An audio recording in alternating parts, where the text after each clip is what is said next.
Hi, Joy. What you doing? I'm reading a book again. What is It's that? Stick Dog. It's a new book. Is it good? It's called Stick Dog Chases a Pizza by Tom Watson. A barking mad adventure starring your favorite hungry hound. What is it? What is the story about? The main character is this one, Stick Dog, and these are his 4 friends. Stripes, but she has dots, not stripes. And this is Mutt, a mutt. And this is called Poo Poo. Poo-poo, what a funny name. And because he is a poodle. Oh, so the short form of name. And this is Karen. It's all about pizza. Are you going to read it for us? Okay, I'm gonna start. Chapter 1, a new Olympic event. Like many stories, this one starts with a search for something that ends up becoming a search for something else. And it begins like this. Karen was chasing her tail. Karen is the Dachshund. As no doubt you remember, she loves to chase her tail. And Stick Dog, Mutt, Poo Poo, and Stripes were all sitting around watching Karen. This is Stripes, this is Poo Poo, this is Mutt, and this is Karen. Chase her tail. This is always good for some laughs. You remember them all, right? If this is your first time, then you don't. If this is your maybe second or third time to read this, maybe it is. Stripes is a Dalmatian. The poodle is named Poo Poo. And Mutt is, a mutt. Stick Dog. And Stick Dog, of course, is our main character. My English teacher says I should name him protagonist in my story because it sounds more professional and serious. Like Stick Dog. So, he's our main character. And he's got his name because I can draw very well. They're always looking for food, and you probably remember that the 2 previous books that were about the 5 dogs trying to get hamburgers and hot dogs, right?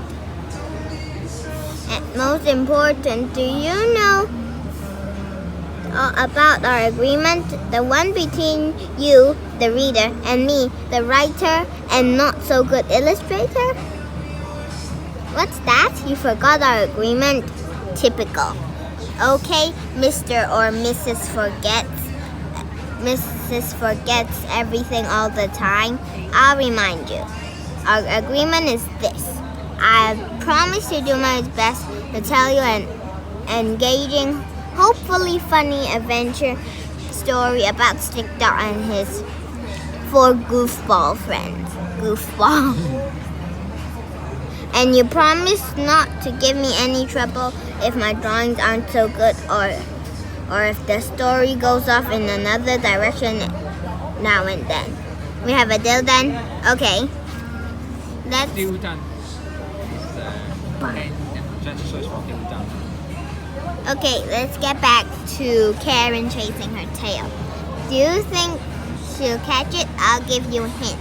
Ready? She doesn't. It was especially funny to other dogs when Karen got tired and laid her head down, curled her body up, and closed her eyes to rest for a minute. When she opened them, that tail was right there in front of her, just barely out of reach. Oh, she had to have it. This time she'd get it for sure. She lifted her chin off the ground and used her mighty 4-inch dash hind legs to pounce after her own tail. When she did, her body straightened out, and of course, her tail got out of reach again, and she started spinning around some more. "Come on, Karen," Mutt said.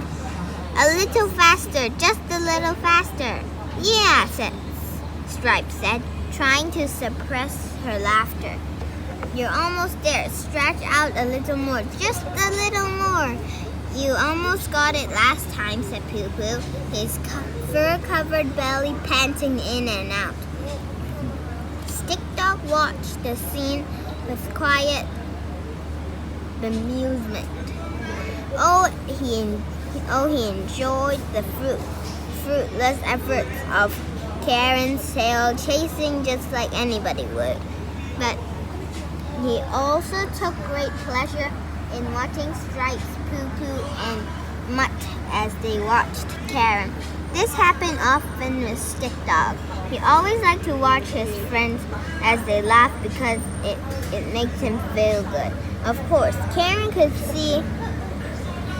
only chase her tail for so long. Eventually, she had to stop. And when she did, this story really gets started. "I have to stop," Karen panted, plopping down again on her belly with her chin on the ground. "Too bad," said Stripes. I really thought you were going to get it that time." "Me too," said Mutt, trying to hide a grin. "I mean, you seem to get closer and closer every day." "Have you been working out?" "No, not really." "Well, it sure looks like it," Poo Poo added. "Your speed has really improved, and I think you're bending and twisting better than before." "You really think so?" Oh yeah, Stripes confirmed. "It's totally true. If there's ever an Olympic event for chasing your tail and not catching it, you'll be a gold medalist." "That's so nice of you," Karen said, and began to push herself up from the ground. She smiled and nodded a bit as she regained some strength from this encouragement. "Thanks so much." "Wouldn't you agree, Stick Dog?" Stripes asked. "Wouldn't you agree that if there was an Olympic event for chasing a tail but not catching it, and then Karen would win a gold medal?" Now, Stick Dog knew the other dogs were making fun of Karen. And to be honest, Stick Dog was getting a kick out of the whole business. But he also knew when having fun was getting close to teasing. And Stick Dog didn't like teasing. Instead of answering, he turned to Karen and asked, "What would you like to do now?" Stick Dog knew exactly what Karen was going to say. Do you think Stick Dog is a good dog? How about his friend? Which one? The Stripe and Mutt. Are they good?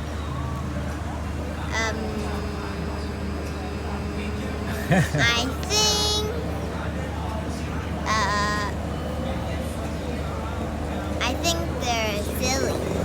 All of them are silly except for Stick Dog. Frisbee! Frisbee! This is chapter 2, Maths by Mutt. But it's already too long, so we better end here. It's 18 pages. So if you want to know what's happening at the end, you have to buy it yourself. I'm not gonna spoil it. Okay, bye.